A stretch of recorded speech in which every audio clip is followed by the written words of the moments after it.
एक बार की बात है। एक छोटे से गांव में रामू नाम का एक गरीब किसान रहता था। वह हर दिन सुबह उठकर अपने खेतों में काम करता और भगवान राम की भक्ति करता।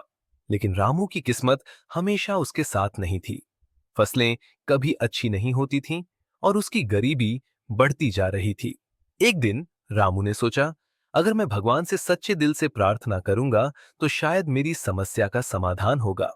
उसने गांव के बाहर एक पुराने पीपल के पेड़ के नीचे बैठकर भगवान राम से विनती की। हे भगवान, मुझे एक अवसर दीजिए, मैं आपको प्रसन्न करने की कोशिश करूंगा। जैसे ही वह प्रार्थना कर रहा था, अचानक एक तेज रोशनी ने उसे घेर लिया। उसकी आंखें बंद हो गईं और जब उसने आंखें खोली तो उसके सामने भगवान राम खड़े थे। भगवान ने मुस्कुराते हुए कहा, रामू, तुमने मुझे बुलाया है। तुम्हारी भक्ति ने मुझे यहां आने के लिए प्रेरित किया। रामू चौंक गया। हे प्रभु, आप यहां? मैं केवल आपकी सेवा करना चाहता हूं, लेकिन मेरे पास कुछ नहीं है। भगवान ने कहा, भक्ति में जो सच्चाई है वही सबसे बड़ा धन है। मैं तुम्हें एक अनोखा वरदान दूंगा। जब तुम अपने खेतों में काम करोगे तो जो भी बीज तुम डालोगे वह सोने के फूलों में बदल जाएगा।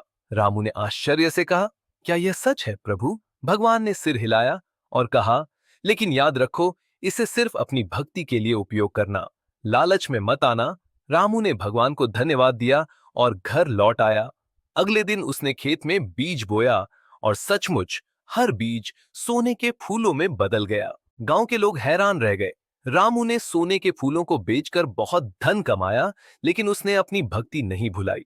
वह हमेशा गरीबों की मदद करता और अपनी फसल का एक हिस्सा भगवान के मंदिर में चढ़ाता। समय के साथ रामू का नाम पूरे गांव में फैल गया, लेकिन वह हमेशा भगवान राम की कृपा को याद करता रहा।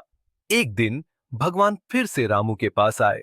रामू, तुमने अपनी भक्ति और सेवा से मुझे प्रसन्न किया है। अब तुम धन्य हो। लेकिन याद रखना, असली समृद्धि भक्ति में है। रामू ने भगवान के चरणों में सिर झुका दिया। उस दिन से वह सिर्फ सोने के फूलों का नहीं, बल्कि सच्चे प्रेम और भक्ति का धनी बन गया।